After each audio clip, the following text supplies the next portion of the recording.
Do you often feel anxious or worried or afraid? Or do you find yourself in a situation where you just don't know what the next step should be? Living with uncertainty and the not knowing is hard, I know. We humans crave knowing what the future holds in the same way that we crave food and sex and other primary rewards. Our brain perceives ambiguity as a threat, and it tries to protect us by diminishing our ability to focus on anything other than creating certainty. Hi, my name is Barbara, and I'm a transformation guide and a soul igniter for people who are ready to step into the driver's seat of their life. I help them to be their authentic self, get clear on what they want and what they need, and then I help them to break through everything that's holding them back from having that. And today, I want to talk to you about some tips and strategies on how to deal with the uncertainty of not knowing. Not knowing can also be a big trigger for anxiety and fears. Not knowing can lead you to latch onto a worrying outcome. You can end up amplifying that worry in your head until it feels very loud and very scary. A worrier clings to a thought and makes it bigger and stronger and more powerful than it actually is. And even when there is no objective evidence of an actual threat.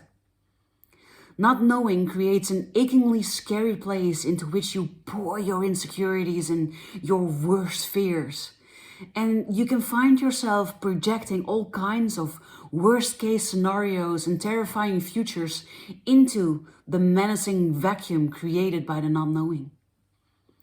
It can feel like agony, physically, mentally and emotionally, to sit with not knowing where, when, how and what is going to happen.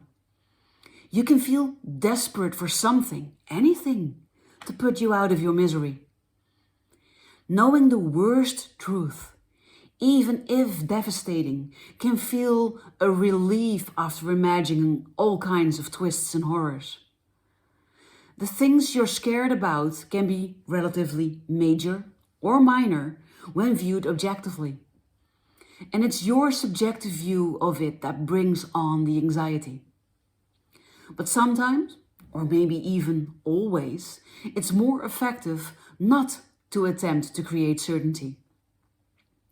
Though evolution might have rigged our brains to resist uncertainty, we can never really know what the future will bring.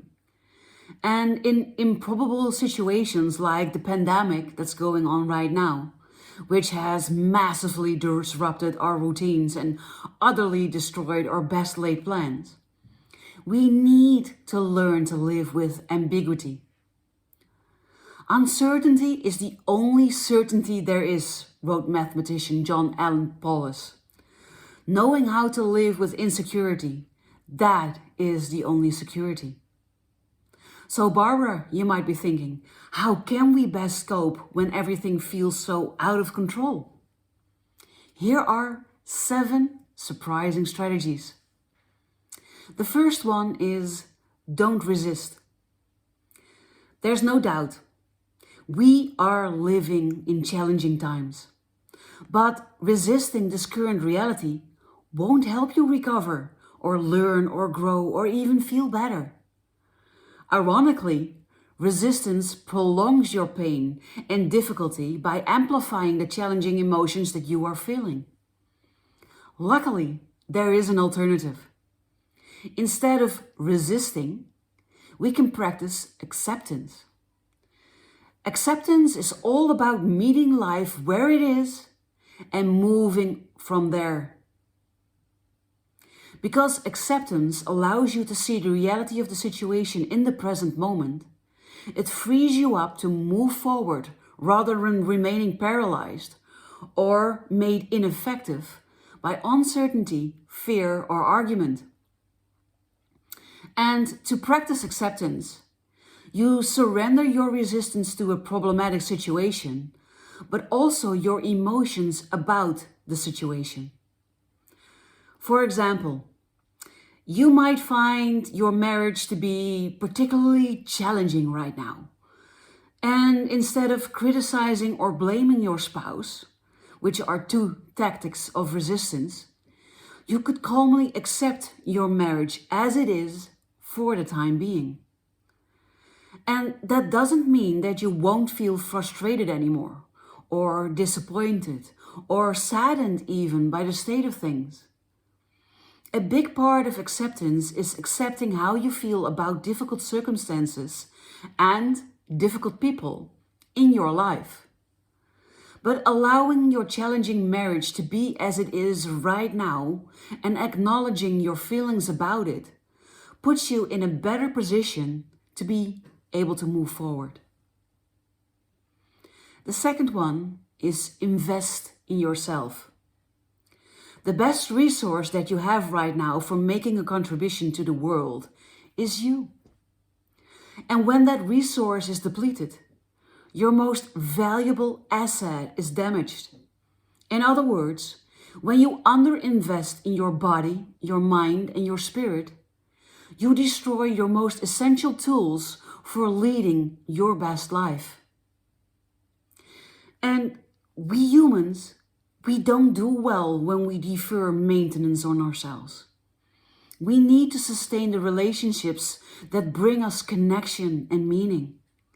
We must get enough sleep and rest when we are tired. We need to spend time having fun and playing just for the joy of it. And don't confuse self-care with being selfish. Selfishness is an anxious focus on the self.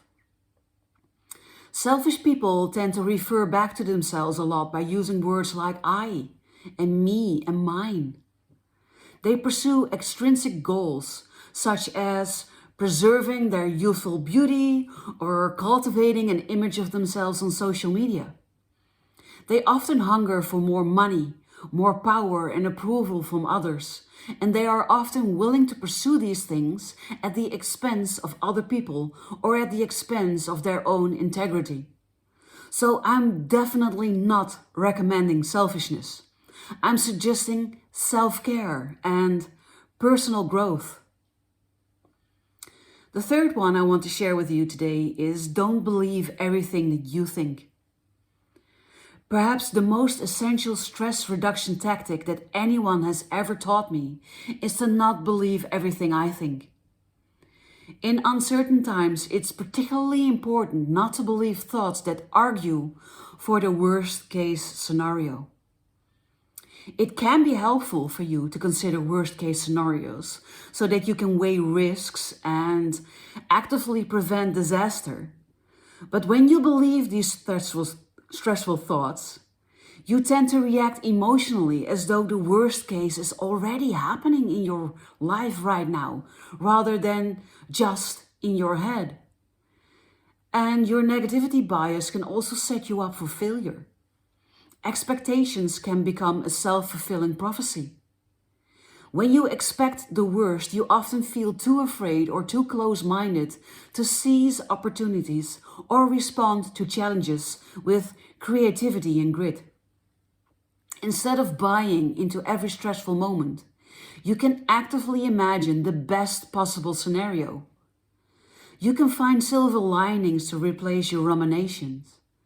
And this counters your natural tendency to overestimate risks and negative consequences. The fourth is to pay attention.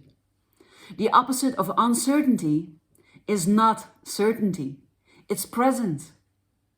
Instead of imagining a scary and unknown future, you can bring your attention to your breath. And from there, you can very easily check in with yourself. Every time you wash your hands, for example, you could ask yourself, how are you doing right now? Notice what emotions you are feeling and where in your body you are feeling those emotions. Bring curiosity and acceptance to your experience.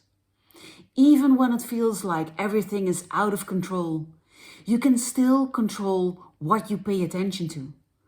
You can turn off alerts to keep the news or social media from hijacking your awareness. God knows I do that.